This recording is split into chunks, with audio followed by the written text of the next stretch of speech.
Hello viewers, আসসালামু আলাইকুম। আজ আবার একটা নিউ অ্যানাদার ভিডিও নিয়ে চলে আসলাম আপনাদের সামনে। এই যে দেখুন, আজকে আমার সকাল থেকে এই যে আমি সকালে উঠে কাপড়টা ওয়াশ করতে দিয়েছিলাম। কাপড়টা ওয়াশ হয়ে গেছে। এখন আমি কাপড়টা মেলিয়ে দিব বারান্দার মধ্যে। আর এইদিকে সকালে যে নাস্তা আমাকে এনে দিয়েছিল রুটি আর ডাল।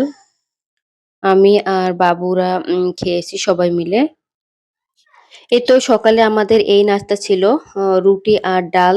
রুটির ডাল দিয়ে খেতে কিন্তু অনেক মজা। তারপর আমি দুপুরে রান্নার জন্য আমি এখানে মাছ ভিজিয়ে দিয়েছি। আর এদিকে নিয়েছি কাঁচামরিচ, তারপর নিয়েছি মসুরের ডাল আর এখানে করল্লা নিয়েছি। যেহেতু করল্লা ভাজি করব, ডাল রান্না করব এইজন্য। আর এই যে এদিকে আমি ডালটা সেদ্ধ করে আমি তেলানি দিয়ে একটু রান্না করে নিচ্ছি। তারপর এইদিকে আমি এই যে ভাতটাও বসিয়ে দিয়েছি। এদিকে ভাতটা বসিয়ে দিয়ে এখানে আমি করলা আলুটা কেটে নিয়ে ভালোভাবে পরিষ্কার করে ধুয়ে নিয়েছি। করলা আলু ভাজি করার জন্য আমি এখানে নিজে পেঁয়াজ কুচি, রসুন কুচি, কাঁচামরিচ ফেলি। আর এদিকে ডালটা একটু রান্না করে নিচ্ছি। আর এই যে আমার ডালটা হয়ে যাওয়ার পর আমি এখানে করলা ভাজি বসিয়ে দিয়েছি। তারপর এদিকে আমি যে মাছটা এখন পরিষ্কার করে ধুয়ে নিব। এই তো আমার মাছটা ভালোভাবে পরিষ্কার করে ধুয়ে নেওয়া হয়ে গিয়েছে। আর এদিকে আমি ভাজিটা একটু নেড়ে-চেড়ে দিচ্ছি যেন নিচে লেগে না যায় এজন্য। একটু ঘন, ঘন নেড়েচেড়ে দিতে হবে। এদিকে আমার ভাতেও বলক উঠে আসছে। আর এই যে দেখুন, আমার ভাজি কিন্তু হয়ে গিয়েছে। কতটা লোভনীয় হয়েছে। আর এদিকে আমি মাছটা ভাজি করার জন্য আমি এখানে ফ্রাই প্যান বসিয়ে দিয়ে তেল দিয়ে দিচ্ছি।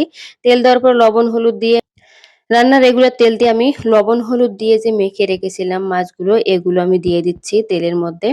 একটু সাবধানে দিতে হবে, নইলে তেল ছিটকে পড়বে এইজন্য। এজন্য একটু আস্তে করেই দিচ্ছি। তো সবগুলো মাছ দেওয়ার পরে আমি এভাবে এই যে দেখুন ভেজে নিচ্ছি। মাছটা একেবারে মুচমুচে করেই ভেজে নিচ্ছি। আর এভাবে মাছ ভাজি খেতে কিন্তু অনেক মজা। আমি মাছ ভাজি করার পরে আমি এখানে কাঁচামরিচ ফালি করে দিয়েছি আর হলো এখানে দিয়েছি আমি হলো পেঁয়াজ কুচি করে। কাঁচামরিচ ফালি করে দিলে হয় কি সুন্দর একটা ফ্লেভার আসে আর পেঁয়াজের যে একটা স্মেল এটাও সুন্দর একটা ফ্লেভার ছড়ায়। আমার কাছে অনেক ভালো লাগে। এরকম করে মাছ ভাজি করে খেলে। তো আপনারা কারা, কারা আমার মতো এরকম মাছ ভাজি করে খান এরকম করে অবশ্যই কমেন্ট করে জানাবেন। আর এই যে দেখুন মাছ ভাজি করার পর আমি এখানে উঠিয়ে নিয়েছি। তো আমার সব রান্না-বান্না শেষে আমি এখন চুলাটা ক্লিন করে নিচ্ছি।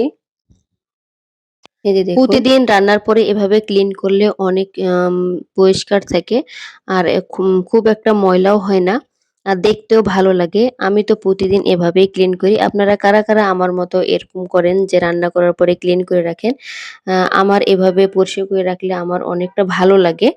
তো এই তো আর এই যে দেখুন আজকে আমাদের দুপুরের খাওয়া-দাওয়া মাছ ভাজি, ডাল আর হলো করল্লা ভাজি আলু দিয়ে। এভাবে ডাল, করল্লা ভাজি আর হলো মাছ ভাজি দিয়ে ভাত খেতে কিন্তু অনেক মজা লাগে। আজকের ভিডিও এ পর্যন্তই। আল্লাহ হাফেজ।